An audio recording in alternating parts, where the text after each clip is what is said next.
Anda lumaban sa tampol ng kasamaan. Jimski TV. Tara na mga boss, punta na tayo ng Paseco. Kaya tayo dun sa tuwin ko mga kaboss. Nakapunta tayo dun. Dumating kasi yung tiyak.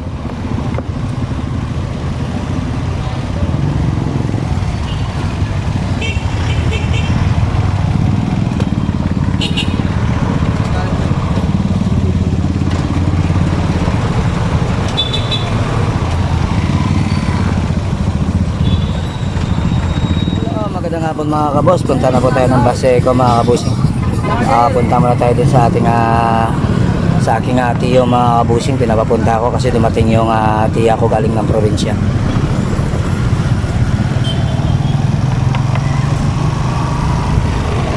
Galing po tayo ng Divisoria mga kabusing, no? Pumunta muna ako dun sa kaibigan kong nagtitinda ng mga cellphone. Nagbisita muna ako dun sa kanya kasi plano ko sana mga boss, bibili ako ng bagong cellphone. Binibigyan niya ako ng mura lang, kaso lang parang alanganin pa ako magbitaw ng pera. Kasi alam niyo naman mga kabos, magbabakasyon na. Kailangan ng pera dahil yung anak ko mga kabos. Hindi ko alam, baka may babayaran. Binabayaran pa naman ako ng every katapusan ng months para po sa nagbabantay sa kanya sa school. Binabayaran ko po ng 150 po sa isang buwan. Nagbabantay po sa anak ko sa school pag iniiwan ko na siya. Shout out tayo sa Lakay Adventure, sa kay Ganggang TV Official, Orong Bendita, Taong Gubat Ghost Filming, at siyempre naman sa kay Bems Ghost TV. Babakasyon tayo sa tiyo ko dun sa Paseco. Pinapapunta tayo dun mga boss. Bibisitahan muna natin. Siyempre, ayan, makikita ko naman si Orong. Nakikita na naman kami ni brother. Yan, sa mga subscriber ko at mga viewers, maraming salamat po sa inyong wala sawang pagsuporta sa kay Jimski TV. Ayan po. Sa mga bago pa dyan na hindi pa nakapag-subscribe, subscribe na po tayo mga boss. Jimski TV, ayan po. Bisitahin po natin at mag-subscribe po tayo mga kabusing. Nandito na po tayo sa Delta.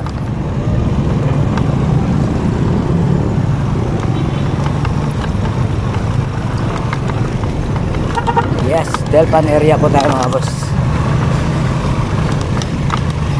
Ikot tayo dito sa may underpass. Yun. Aga tayo ng tulay.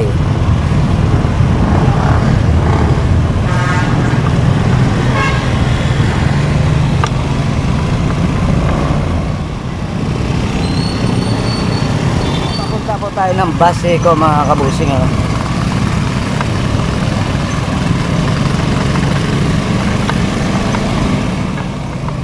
Miss na miss ko na tong Paseco mga kabusing. Matagal-tagal din ako hindi nakabalik dito Kaya dito na ako ngayon.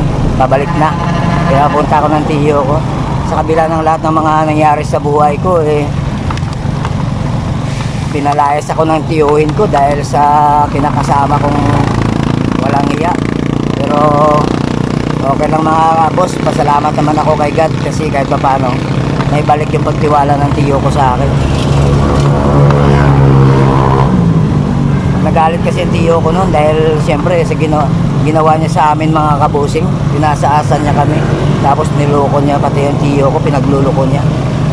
Mabuti nga mga kabusing na patawad ako ng tiyo ko, kaya yung pinapabalik kami sa Paseco. Basta wag na lang daw siyang pababalikin pa sa aming buhay. Kaya ako okay naman mga kabusing. Ayan na po mga kabusing dati mga bilablog ko.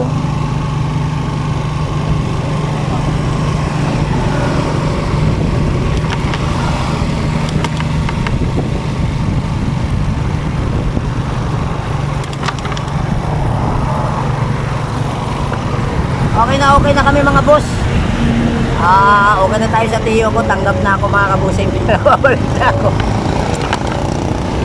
Sa kabila ng lahat na nangyari. Mga boss, nagising na anak ko. Punta na kami kay lolo niya. Grabe pa rin yung traffic dito sa may papuntang Paseco mga kabus. Walang pinagbago, ganun pa rin katulad ng dati. Ganito rin to ka-traffic nung ako dito pa nakatira sa tiyo ko dati. Ganito rin yung traffic dito. Hindi talaga nagbago.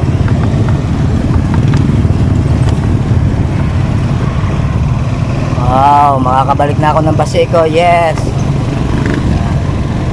Salamat naman at kasi dumating yung tiyahin ko galing ng province. Pinapauwi muna ako. Hinahanap kasi ako. Ay, pinuntahan ako ng tiyo ko dito sa Delpan. Hinahanap ako. Ay, nakita ako ng tiyo ko. Sinabihan ako na umuwi na sa bahay. Kasi hinahanap pa ng tita mo. Tiya ko kasi na yan. Love na love ako niyan. Pati rin yung tiyo ko dito. Love na love ako niyan. Nasira lang ang tiwala nito dahil sa ginawa sa akin ng ina ng anak ko. Napakabait. Pero okay lang yun. Tapos na yun. Lipas na yun. Importante, masaya na kami ngayon. Maligayang na kami. At hindi na mangyayari yung maluluko niya pa kami panghabang buhay kasi hindi na yung mangyayari na makakabalik pa siya sa amin. Sagana na kami ng anak ko ngayon sa aming mga pinaghirapan. Nagkaroon na kami ng sarili naming motor. Meron na kaming pera. Kaya ayan. Okay na yung buhay namin.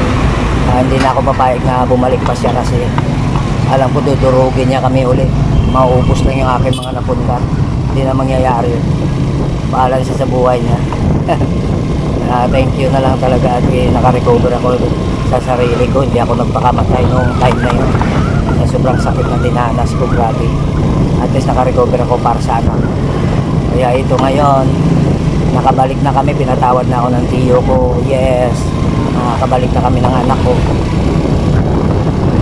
Naging maayos muli yung aming pagsasama bilang pamilya ko. Papasok na tayo ng area mga boss. Area ng Baseco. Sa may gate.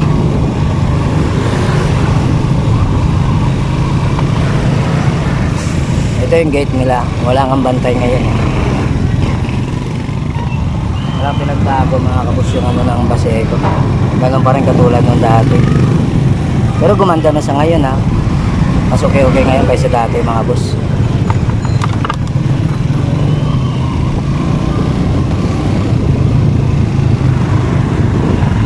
Parang wala na kaming gas ha. Napagas na lang ako dito sa dati ko pinapagasan ng unleaded. Meron dito kalahati.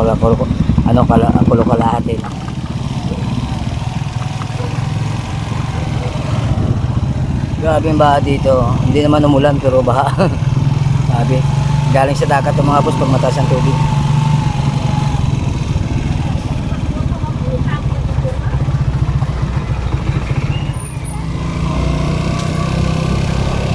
Ha? Ewan ko.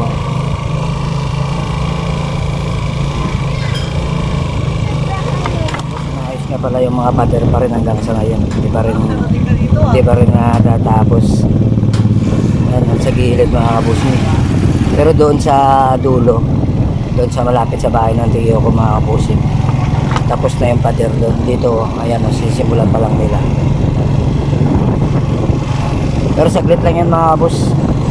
Bukas maliligo kami sa dagat. Maliligo kami ng anak ko sa dagat mga kabus. Namiss ko na rin yung beach. Nagbe-beach na rin kami ulit. Wow, ang ganda na ng Baseco. Miss na miss ko na ito mga kabus. Papa. Pauwi ka sa dagat kasi. Nakamasasakit na. Hindi naman. Pwede, hindi ako sasakit. Hyundai!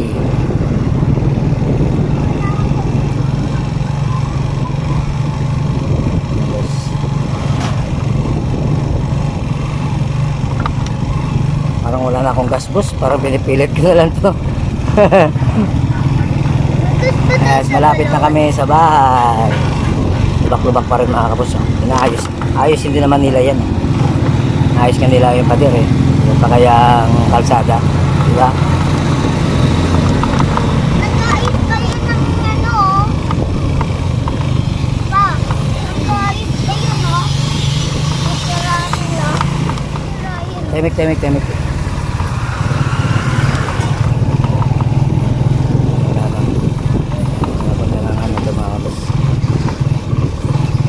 Upya.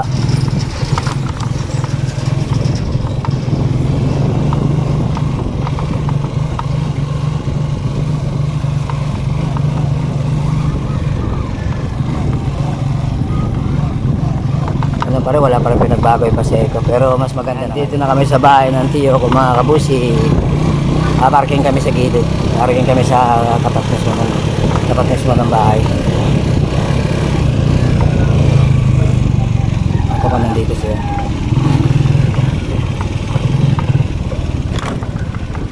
Ayan mga kabos, nakarating na kami. Baha man dito. Ayan bahay mga kabos. Nakarating. Punta tayo. Parang tahimik. Talon muna tayo dito.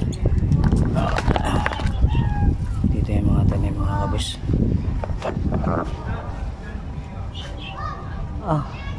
Ganun pa rin.